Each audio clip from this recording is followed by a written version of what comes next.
พอดีสีเนาะนี่มางานตัวนี้อาการมันก็คือว่ามันเก็บลมบ่อยู่เนาะเจ้าเติมมันลงหัวมันออกใส่เนาะงั้นสงสัยน่าจะออกนี่หลายกว่านะตัวนี้ก็เจ้ามันเป็นโอลิงธรรมดาบ่มีปั๊มลมเลยทดลองเบิ่งบ่ฮู้มันจะออกใส่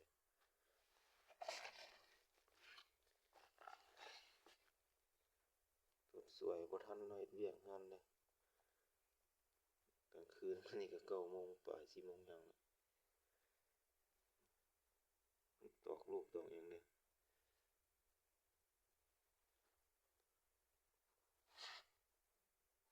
ลงจำเลยเบิ่งนี่เนาะเล็กมันลงแล้วน่าจะได้มากหมดเลยเบิ่งทรงนี่เนาะมั่งทางออกหลักนี้จะทดลองเอาทางเสริมห้องมาลองดูเนาะปืนใหม่ๆบ่ได้ไปยิงหยังเอาปะไว้ก็ลมบ่อยู่ว่าซั่นตัวนี้เอามาแปลงให้เทื่อนึงแล้วเนาะตัวนี้เนาะเอาเปลี่ยนดอกวาล์วเนาะตัวนี้เปลี่ยนดอกวาล์วใหม่ดอกมาก็มันอัดลมบ่อยู่เปลี่ยนดอกวาล์วแล้วก็ถือว่าใช้ไปได้ประมาณเดือน4-5 เดือนเนาะว่าบ่ได้ไปยิงหยังปะไว้หัวว่าซั่น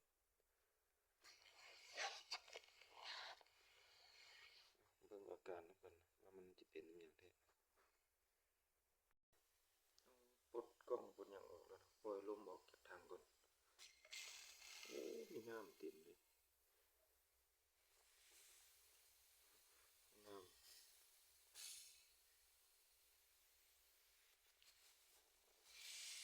เจ้าสิปั๊มไฟฟ้าสูบน้ำบ่ทอสูบมือเอาเนาะปั๊มไฟฟ้ามันความร้อนแล้วมันเกิดเป็นไอน้ำ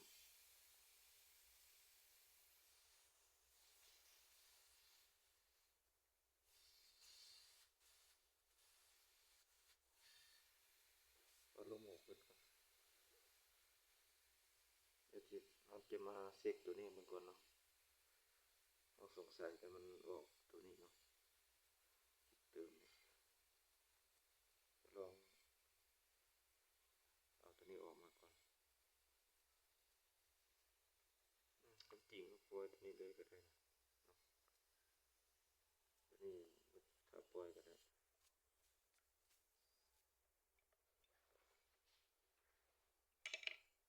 ปล่อยคลิปเลย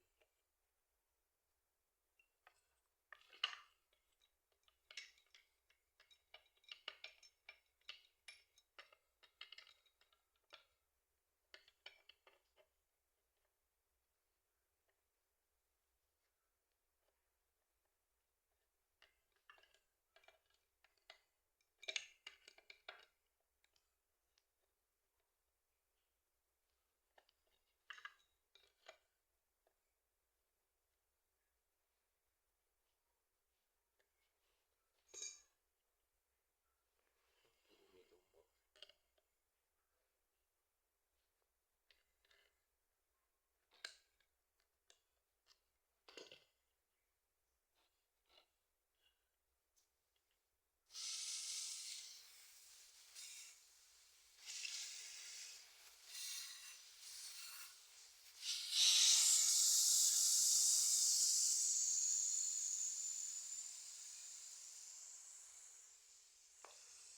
เช็กตัวนี้ดีๆก่อนเนาะเช็กให้ละเอียดให้มั่นใจเลย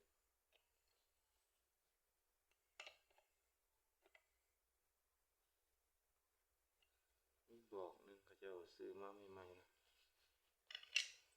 น่าจะออกนี่นำมื้อนั้นมาก็เอามาเช็กตัวนี้คืนให้เบิดเพราะว่ามันหลวมๆนะหังเข้า ยนโทรหาก็น่าจะเป็น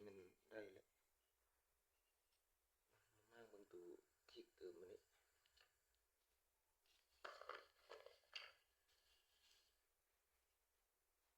ตัวนี้เราเห็นเขาเจ้าลงอยู่ถูกขายย้ำนี่มันเท่าไหร่ประมาณ12 ล้าน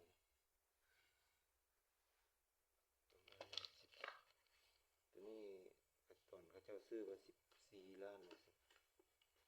ย้ำนี่ประมาณ12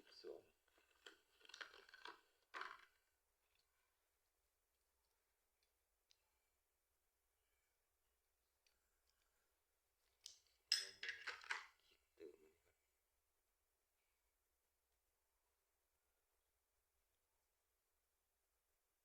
น่าจะมีปัญหาอยู่ตัวนี้ออกอีกก็เป็นน้อยๆแบบนี้อย่างโอลิงปีไปแล้ว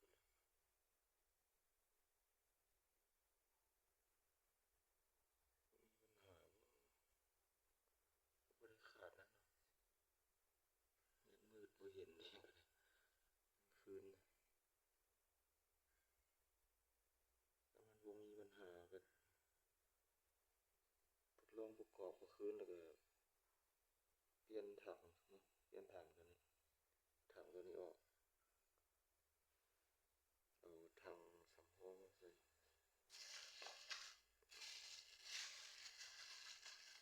ัวนี้ใส่เนาะแล้วเวลาเราทดลองมันจะบ่ได้สูบหลาย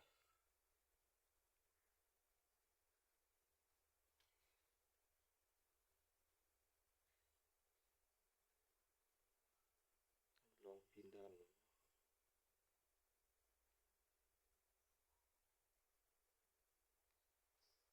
เปลี่ยนแล้วสปรีนใส่แล้วแล้วนั่นมันเป๋เบิดเลยน่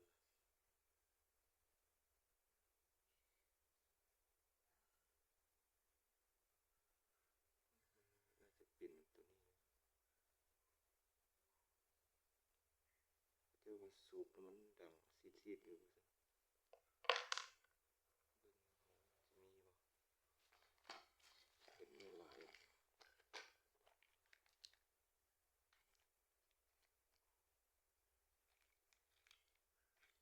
ถือกันบ่น้อยๆตัวนี้น่าจะได้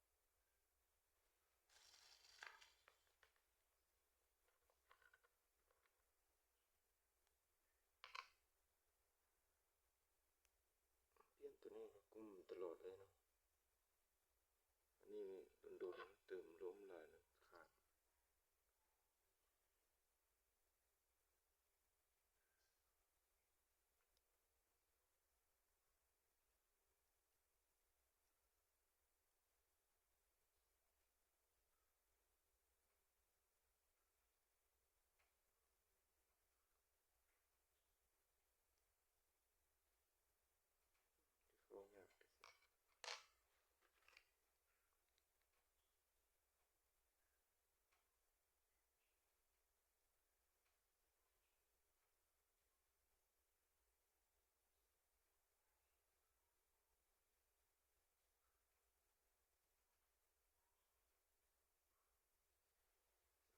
ยากที่สุดเปลี่ยนตัวนี้ใส่ที่ทดลองเอาถังน้อยมาเติมมันแล้วมันจะสูบหลายกันเลยต้องถอดถังถอดวาล์วออกมาเนาะโอ้โคตรเปื้อนเนาะโฟกัสนะครับเปลี่ยนไป4-5 เดือนเปื้อนปานนี้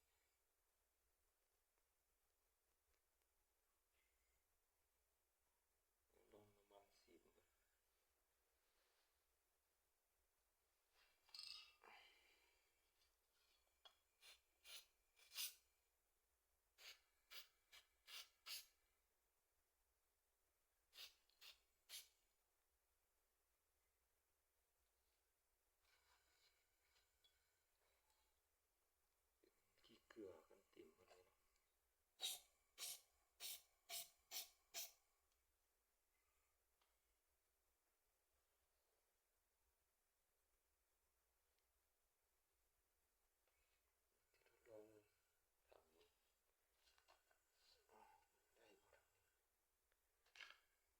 นี้ก็บ่เปื้อนเนาะมันเปื้อนอยู่แต่ตู้นี่เนาะบนปรับเหล็กมันนี่ตู้ห้องลมตัวนี้บ่เปื้อนเนาะเราสั้นๆเนาะบ่ได้ยาว40 เซนบ่เต็ม2เพิ่มดีซะประมาณนี้นะ40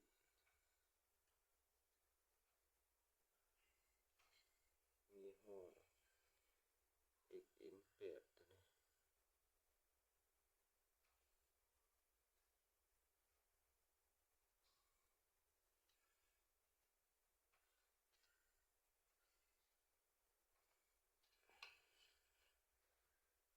อนามัยตัวนี้ก่อนเนาะประกอบแล้วก็จะทดลองลมต้องเอาถังสำรองถังทดลองตัวนี้เนาะใส่ประกอบขึ้นแล้วจะไปทดลองเบิ่งเนาะว่ามันสิหัวบ่บ่ได้เนาะจังฮู้คันเราบ่ทดลองอันนี้ก็บ่ฮู้ว่ามันหัวบ่ได้เนาะเอาไปจุ่มน้ำจุ่มหยังมันก็ได้เวลาเติมลมเนาะเติมลมได้ใส่แล้วเนาะ3,000ปลายน้อยหนึง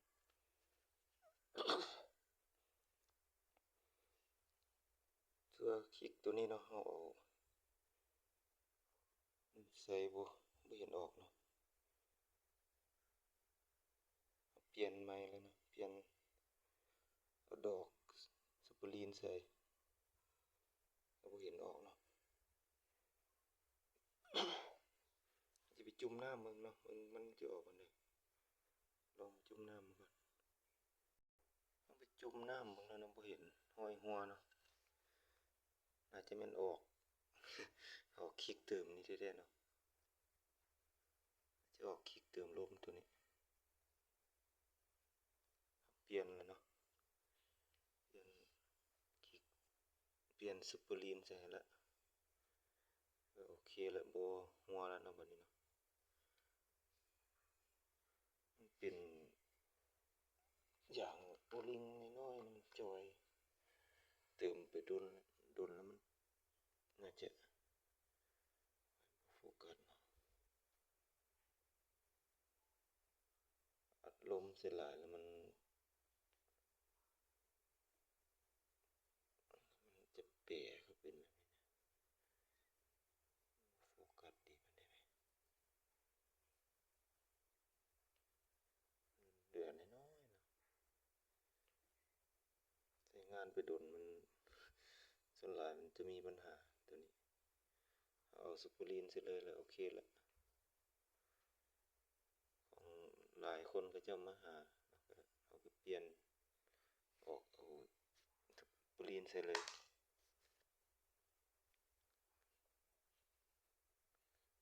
ตัวนี้เนาะปัญหาก็คือหัวออกตัวนี้เนาะได้แก่ได้อนามัยถังอนามัยเหล็กเนาะบนส่วนหลายมันก็น่าจะเกิดจากคอถังเนาะเพราะมันเป็นอะลูเด้อะลูแล้วมันถึกน้ำแล้วมันเกิดขี้เกลือขึ้น4-5 เดือนปีหนึ่งเนาะปีหนึ่งเลยอนามัยเทื่อหนึ่งหรือมันถือว่าโอเคแล้วเรื่องปืนเนาะอายุการใช้งานของมันก็จะได้ดุลเอานานขึ้นเนาะมีแต่ใช้บ่มีการบำรุงรักษามันก็คือว่าเนาะทุกสิ่งทุกอย่างเนาะเครื่องจักรก็ยังพังหรือว่าคนก็คือกันเนาะต้องได้บำรุงรักษาก็มีแต่ว่าปล่อยสิปะไว้นี่ก่อนบ่เนาะหรือว่ามื้ออื่นจังมื้ออื่นบัดฟ้าวเด้อนะมื้ออื่นค่าประจำการแล้วก็สิเติมลมเพราะว่ามันอัดลมอยู่แล้วก็ให้เขาเจ้าไปเติมเองเราบ่มีปั๊มเนาะเขาเจ้ามีปั๊มให้เขาเจ้าเอาปั๊มเติมเอา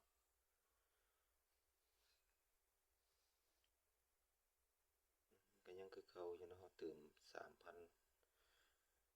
ปลายน้อยนึงได้เติมหลายเติมแล้วตัวนี้เพราะว่ามันท้องลมตัวนี้มันใหญ่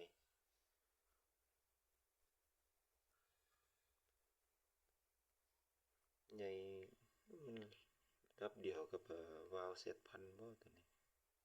ความใหญ่ของมันน่าจะใกล้เคียงกันเนาะออกมาใหม่มีอย่างอีกรุ่นC2 แล้วก็เนี่ยมีหลายรุ่นเนาะ C2 ก็น่าคล้ายๆกับตัวนี้ตัวนั้นก็งามคือกันเลย C2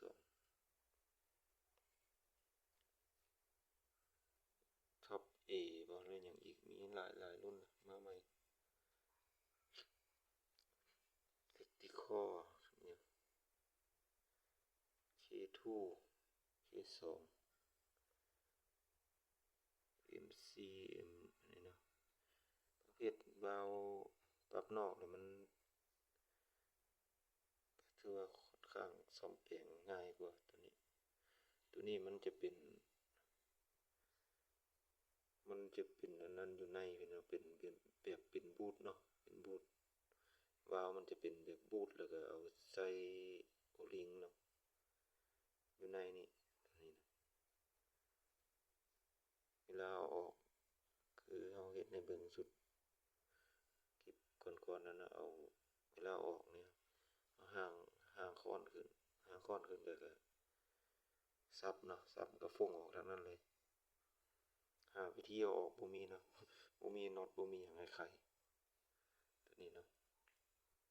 แต่ห่างค้อนก็แล้วก็เอาไม้น็อตทางนี้เนาะไม้ออกเบิดแล้วก็ซับแล้วก็ฟงออกมาพี่เลยเฉพาะรุ่นนี้เนาะก็โอเคเนาะยาวเติบแล้วแต่ว่าประกอบคืนเนาะปล่อยลมออกแล้วก็ประกอบถังประกอบหยังใส่ก็เติมลมเข้าเนาะก็โอเคแล้วบ่ค่อยได้ลงคลิปลงหยังมัน ช่วงนี้เวียกก็หลายแหน่ไปสงกรานต์ก็โอ้หนาวเนาะฝุ่นมันหนาวอากาศ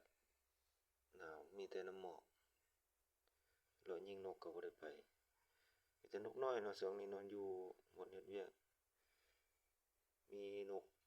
ตะปอกนกอันนี้นะเนาะกินดอกมักต่างเนาะมีหลายอยู่